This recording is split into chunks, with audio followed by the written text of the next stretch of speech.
So I should start with an introduction, and I'm going to say welcome and thank you for being here. It is my pleasure to teach you. I hope that you guys learn something out of it. Feel free to stop me if you have a question about it. What I decided to do is that the people that are going to be here are going to be receiving, right after the class, something that was prepared, but there's like 40 or 50 steps on what the buyer's agent do and what the seller's agent have to do, okay?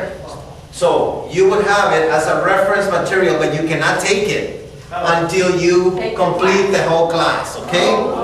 Sorry, Cesar, been selling them. That's good. That is good. Well, thank you anyway. So what I'm going to do is I'm going to run down to a transaction. Either if you're buying a house, well, you can consider yourself the buyer, or if you represent the buyer, or you represent the seller. What I'm going to be doing is kind of like step by step. If you follow this 23 steps, you can assure yourself that you're having a complete transaction, okay?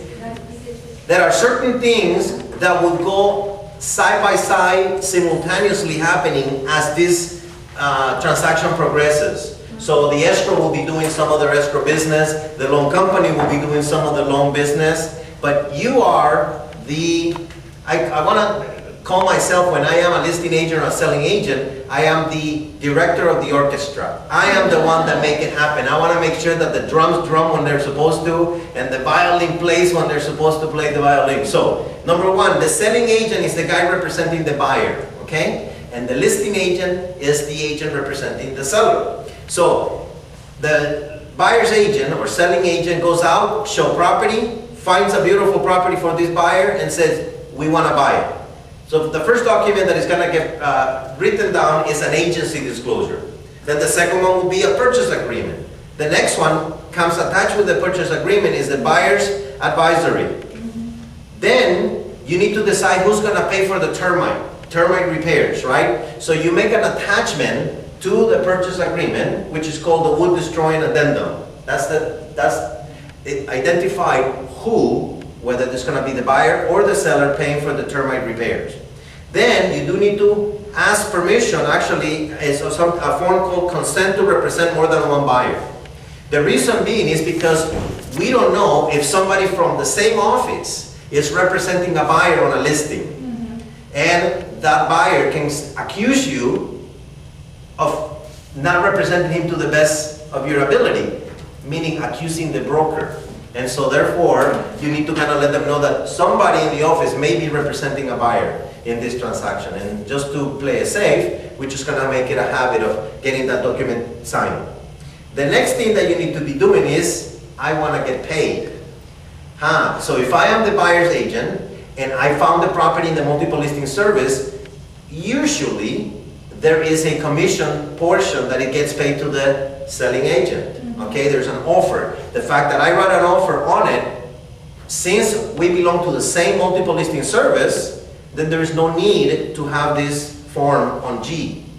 But if it happens to be the Pasadena Board of Realtors and we are not a member, yes, we can access the properties on another board by the fact that we are reciprocals, okay? But then you do need to have this form that says cooperating broker compensation agreement, okay? And it says the property is listed in the Pasadena Board of Realtors, Los Angeles Board of Realtors, and I am a member of this other association. Please pay me the percentage that is listed there.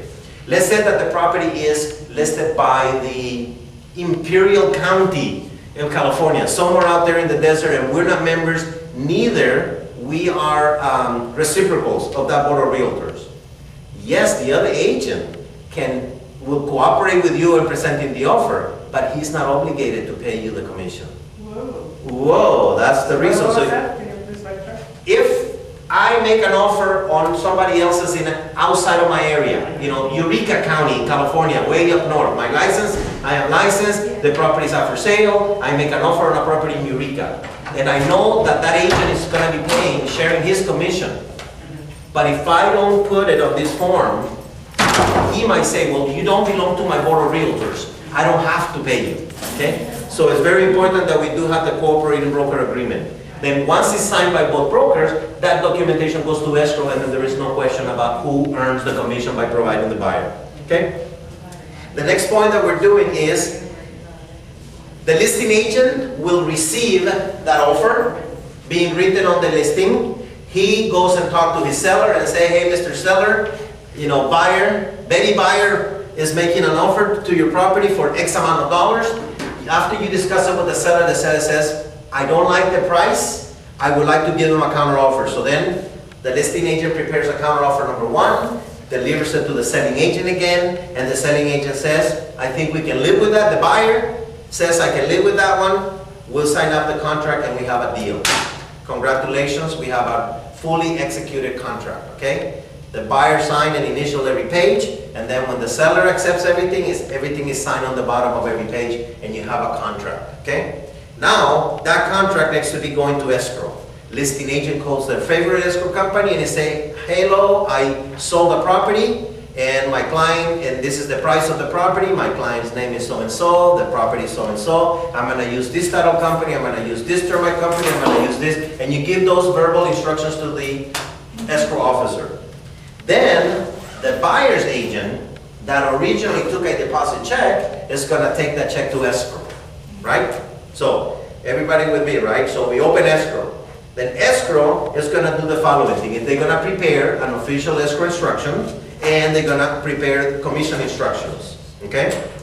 Then they're also going to order a preliminary title report, and et cetera, whatever escrow does. Once they open their escrow, I guess they issue receipts for their money, they issue a whole bunch of activities that they do as a function of closing this escrow.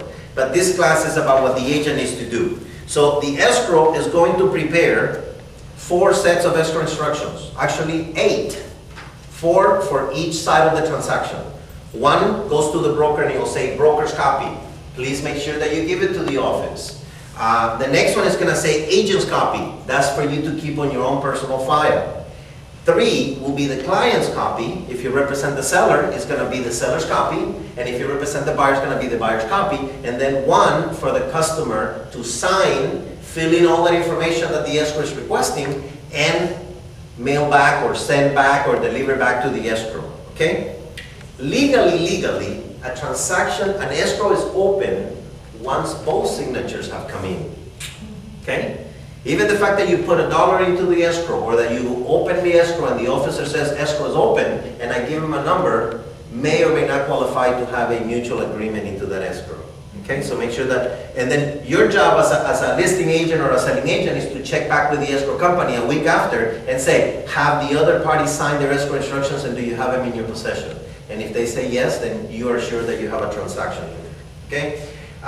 Then the listing agent is gonna, listing agent or the escrow company, or you TC, if you tell the TC, would order the home warranty, would order the natural hazard disclosure, okay? That gets ordered. Those 2 documents are gonna arrive at escrow, and then escrow is gonna send them back to the respective people to get the signatures. The selling agent immediately will meet with the buyer and fill out an official loan application and all the paperwork for the lender. And the selling agent also will make the buyer order a physical inspection and perform the physical inspection. The lender at that time is going to order an appraisal, okay, and start processing the loan. And I don't know exactly what they do. They're going to send the verifications of employment, verification of all the work that the lender has to do, okay? So let the lender do their work and you do the agent's work. The listing agent at that moment, with the seller, would order a termite inspection, okay? Just the inspection, okay, at that time.